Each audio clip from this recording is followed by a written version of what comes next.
Hi everybody, Will the Whitetail guy with the Whitetail Hunting Consultant. This is the last little short video. Did a 4-part video on tree stand placement. I want to show you this tree stand that we installed 2 years ago.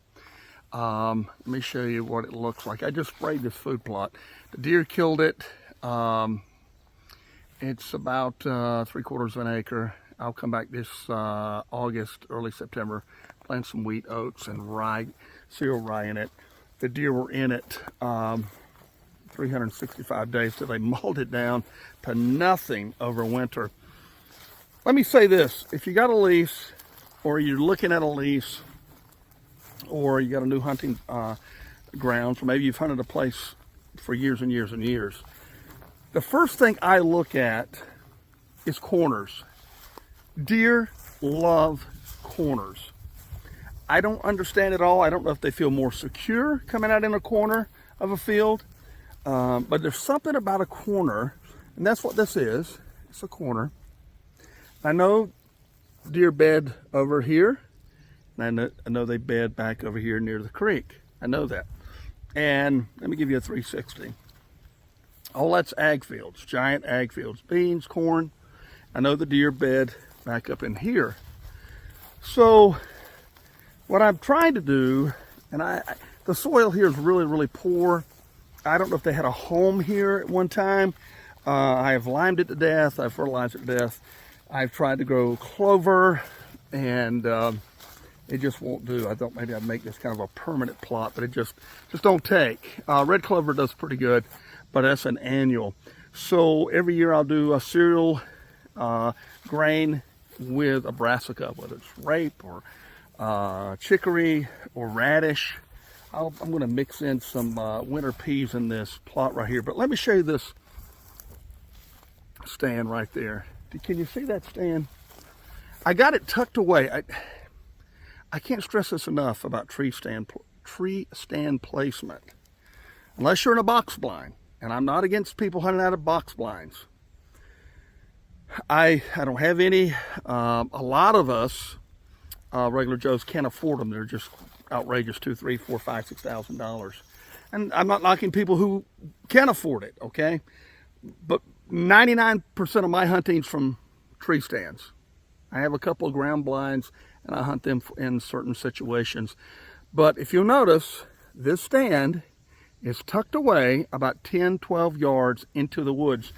Now, it also gives me an opportunity, should a buck, big mature bucks, before the rut, especially when they're in a feeding pattern, even during the rut, there's something about a deer when he gets 3, 4, 5, 6, 7 years old, whether it's a doe, whether it's a buck, they got that sixth sense, man. And it's one thing is off, they just don't like. They'll hang up. It's called staging areas. They kind of hang up. Maybe they smell something that's not quite right. Maybe they heard something. Maybe a deer from across the field started blowing, or a coyote came through. Something caused them to kind of hang up in the woods before coming out to give you a shot. So that's another reason why I like putting stands inside woods, because if they get hung up in those staging areas, maybe they'll present me a shot, instead of, coming out to the field until past after a legal shooting light, and then, I can't shoot them, and or I get a chance that if they do come in after dark, then I have, chance that I may blow them out of the field. And you don't want to do that. I just love this setup. It's a giant ladder stand. It's about 18, 20 feet up. And it just overlooks this corner. And deer will come out in this corner and kind of over to my right and this corner. Deer love corners. So when you place a stand, or you got a new lease, or you got your old hunting land and you're just like, I'm not seeing as many deer, go check out your corners. And if you're able, like I'm able here, the landowner gave me permission to plant a food plot in a corner. The farmer leases that out there. This is just stuff they just, because the soil's so poor, the farmer didn't want to lease it from the landowners. But I'll take it, I'll plant something, and I've had good success through trial and error. So remember, hunt corners and place your stand inside the woods, 5, 10 yards off, just in case they get hung up or if they're out there in the staging area. Matter of fact, a lot of people miss rubs because they're looking for them either on trails, further in the woods, or whatever. But if you ever find just inside the woods a lot of rubs, that's a great staging area, and that's what this is. They're coming out of the creek, and behind that stand, man, there's just, that place is eat up with rubs, and we've seen a lot of good deer out of this stand. Anyway, I can do the same for you. I can help you find staging areas. I can help you the best corners. Not all corners are equal. Some corners are better than others. So remember that. Just because you say have 4 corners on a field, they're not all equal. So a lot of things that have to come to play. Bedding areas. And also, if you're going to set up a food plot in a corner, remember, location, wind, bedding area, and inside the wood line, not on the edge.